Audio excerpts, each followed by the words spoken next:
Here's a message to Black business owners and to quiet quitters. First, I'll start with Black business owners. Sometimes leave your business small. If you have a small business, sometimes it is to your advantage, and the way that you're going to keep your business is by keeping it small, because this is to quiet quitters. There are a number of times where you're going to hire Black people thinking that they are down for your cause because you have a business that's helping the community and helping them because you're paying them to be able to put food on their tables for their families.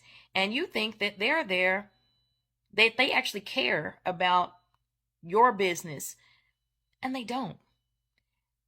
I know this from experience of having a small business, and it just started growing. And so I thought, okay, well, I'm going to expand it. So I came up with the whole plan, went out and hired a lot of young Black women to come and work my business. Now, it was a youth program.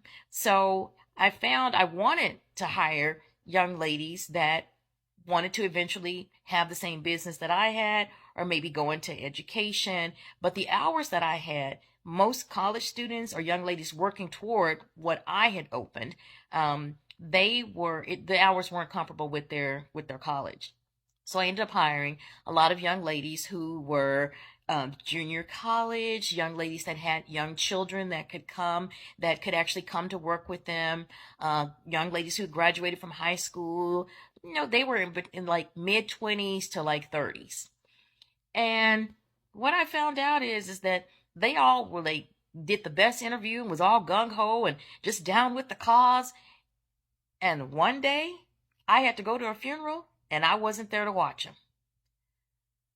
Let me just put it like this. When I came back, I had to talk to the police, the city, the state, CPS, FBI, APD. I mean, I'm exaggerating a little bit to get my point across, but all these problems happened because I wasn't there to watch these young ladies who knew the responsibility of being in charge of taking care of other people's children.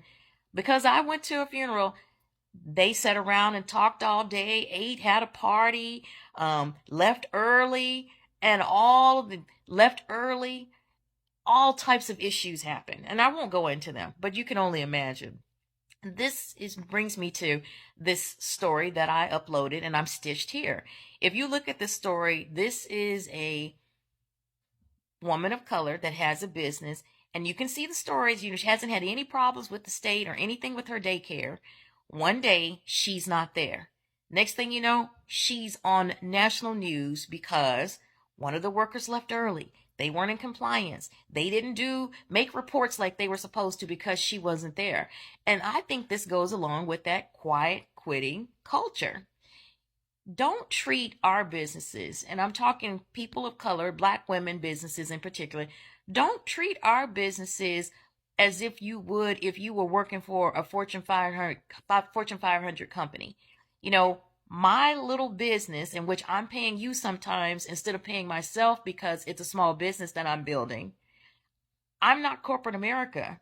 You can't sneak behind my back and go hang out in the break room and hide out and steal papers and paper clips and, take printers and things like that, because it affects a small business even greater. And if you are a quiet quitter, go work at a corporate job. Don't come to a small business and quiet quit on us, because it's harder for us. We're trying to make it. Case in point, friend of mine, restaurant, gave somebody, and one of the French gave out a meal, and one of the French fries was burned. The woman did a live Facebook live about it, on Twitter about it, just talked about the whole business. Never went to the owner and said, hey, one of my French fries is burned, because that's what the equivalent of it was. And some of y'all saw that video. Now, when she went to McDonald's and got a French fry and it had a burnt one in it, what do you think she did? Either took it up to the counter and said, hey, give me another one, or just threw it away. But we hold ourselves to a higher standard, our business owners to a higher standard than we do our Black employees that work for us. So if you are a quiet quitter, don't come take a meaningful job away from someone else. Because when I hired for the young ladies to come work at my business, I thought these were young ladies that wanted to open their own businesses like mine. At least that's what they made me think. They took jobs away from other young ladies that really wanted that job, who could have benefited from it, who would have been just ethical. I mean, if somebody's paying you to work, then you should work. And if you are a quiet quitter and you're just there just taking a job because it's easy, don't take advantage of us as black business owners.